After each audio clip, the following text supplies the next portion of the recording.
ହୁଁ କହିଲେ ପିଲାଟା ଧରା ପଡିଗଲା ଲୋ। କୋଉଦିନ? ମୁଁ ତ ଯାଇଥିଲି ଆରି ସିଆଡେ ଆସିବା ଖରାରେ ଆସିଲା ବେଳେ ସେଠି ନାନୀକୁ ମୁଁ କହିଲି ଯାଉଛି ଟିକେ ଅନ୍ୟ ଟିକେ ତରକାରୀ ଆଣିବି ଆଉ। ହୁଁ ମୋ ନାନୀ କହିଲା ମୁଁ ତ ସକାଳୁ ଅନ୍ୟ ଘର ଆଡେ ବି ଯାଇନି ନା କି ଜାଣିବି କଣ ମୁଁ ତ ଉଠୁ ଉଠୁ ଯାଇଛି ଆରି ସେଠି ତାରେ ନାନୀ କହିଲା ତୁ ତ ଜାଣିନୁ ଆଉ ସକାଳୁ ଯାଇଛୁ ତାଙ୍କ ଘରେ ଚୋର ପଶିଥିଲା କହିଲା ମୋ ନାନୀ ସେମିତି କହୁନି ଚୋର ପଶିଥିଲା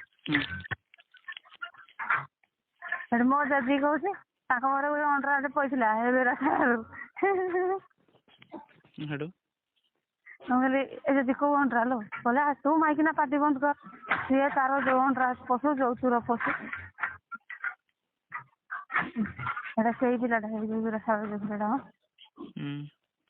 ଏ ପୁଅର କଣ ଭୁଲ ଝିଅ ଡାକିଲା ବୋଲି ତ ସିଏ ଗଲା ନା। ନାଇଁ ଭୁଲ କିଛି ନାହିଁ ଯେ ଇଏ କଣ କରୁଛି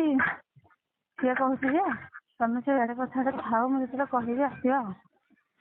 ଅନି ହଁ ସେ କହୁଛି ସେ ବାଡି ପଛଆଡେ ଥାଅ ଆଉ ବୋଉ ଶୁଇନି ଶୋଇଲାଠୁ ମୁଁ କହିବି ଆଉ ରାତିରେ ହଁ ପୁରା ଯଦି କହିବ ବି ମୁଁ ଖାଇବା ବି ନେଇଦେବି ଖାଇବା ରଖିଦେଇଥିବି ତାପରେ ସେଠୁ ତାପରେ ତ ବାହାରେ ଯୋଉ ପିଲାରା ବସିଥିଲେ ଘରକୁ କହିଲେ ଏଟା କେମିତି ଜାଗାଟା କି ନଟି ଫଟି ଅଛି ନସି ନାହିଁ